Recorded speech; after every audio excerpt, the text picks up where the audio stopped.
ప్రస్తుతం టాలీవుడ్లో తెరకెక్కుతున్న ప్రెస్టీజియస్ ప్రాజెక్ట్ SSAB 29. ఈ సినిమాతో దర్శకధీరుడు Rajamouli, super star Mahesh Babu Indian box office దగ్గర సరికొత్త రికార్డులు క్రియేట్ చేసేందుకు సిద్ధమవుతున్నారు.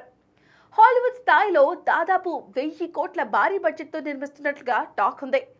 ఇప్పటికే శరవేగంగా షూటింగ్ జరుపుకుంటుంది. హైదరాబాద్, ఒడిశాలో కీలక స్కెడ్యూల్స్ కంప్లీట్ చేశారు. ఈ షూటింగ్లో మహేష్ బాబుతో పాటు ప్రియాంక చోప్రా, పృథ్వీరాజ్ సుకుమారన్ పాల్గొంటున్నారు.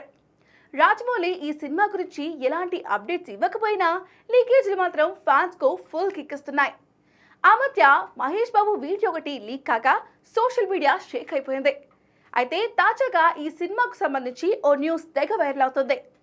ఈ సినిమాను తొలుత రాజమౌళి 2 భాగాలుగా తెరకెక్కిస్తారని, ఏకంగా ఫ్రాంచైజీ కూడా ప్లాన్ చేస్తున్నాడనే వార్తలు వచ్చాయి.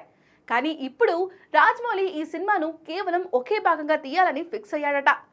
2వ భాగం కోసం కథను సాగదీయడం సరైన విషయం కాదని ఆయన భావిస్తున్నాడట. అయితే అసలు జక్కన్న ఏం ప్లాన్ చేస్తున్నాడనేది తెలియాలి అంటే అధికారిక ప్రకటన వచ్చే వరకు వెయిట్ చేయాల్సిందే. రాజమౌళి మాత్రం ఈ సినిమా షూటింగ్ ను వీలైనంత త్వరగా పూర్తి చేయాలని చూస్తున్నాడట. త్వరలోనే ఈ సినిమా స్టార్ కాస్టింగ్ తో పాటు ఒక ప్రెస్ మీట్ పెట్టి అధికారికంగా ప్రకటించబోతున్నట్లుగా తెలుస్తోంది.